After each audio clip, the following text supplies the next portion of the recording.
And now the soaring cost of living in Nigeria is hitting low-income earners the hardest, with transport expenses emerging as major burden.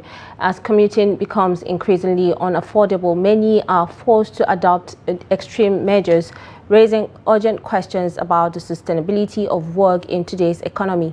Trust TV's Abdulazeez Ibrahim completes this report. The high cost of living is being felt most by those at the bottom of the pay scale.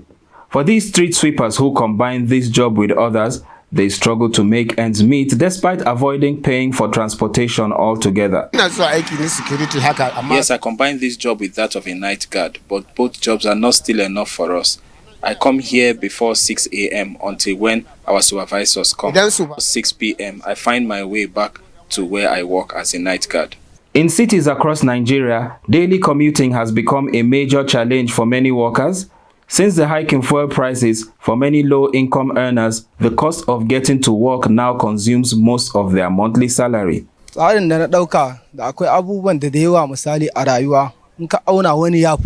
What I did is just to take care of my needs in order of importance. Because of the high cost of transportation, and many of us just have to forego paying so much for transportation. In the past, if you pay 100 or 200 naira to go to some places, right now it is much more, and this is now with less purchasing power and the high cost of living all combined, so we just have to adjust. Some that have their own cars, the best thing to do economically, I think, is to start planning their routes, because routes planning help in improving efficiency in transportation. For instance, if you have 3 places to go, including your working place, you can analyze that which place, from which point to which point among the 3 places are closer. Which route will you follow? You can use GPS. Which route will you follow to reduce maybe fuel consumption? Zainab Nasir, who works with an NGO aimed at addressing youth problems, explains why the government needs to urgently intervene in the worsening economic conditions. The high cost of living, the removal of fuel subsidy, the foodstuffs, the hike in price of foodstuffs have deeply affected the productivity of a lot of people.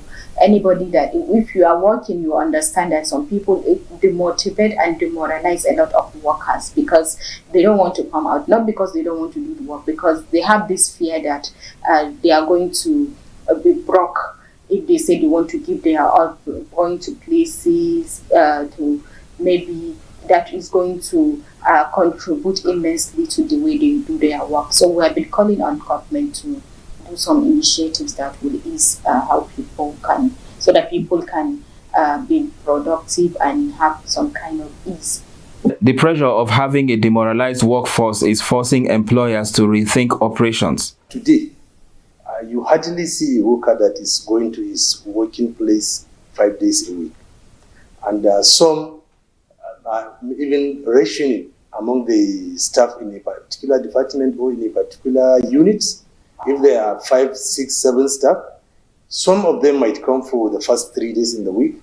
Some of them might come for the next, or from Wednesday, Thursdays to Friday. This is how so many enterprises, especially public enterprises, are going. And we just keep thinking on how to cope with it. I think the best way is not to keep coping, because we saw it of recent as a result of the Russia and Ukraine crisis.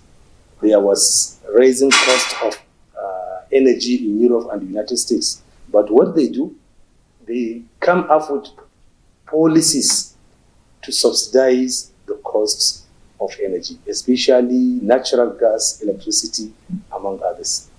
I know in Germany they spent about 200 billion euro for that subsidy.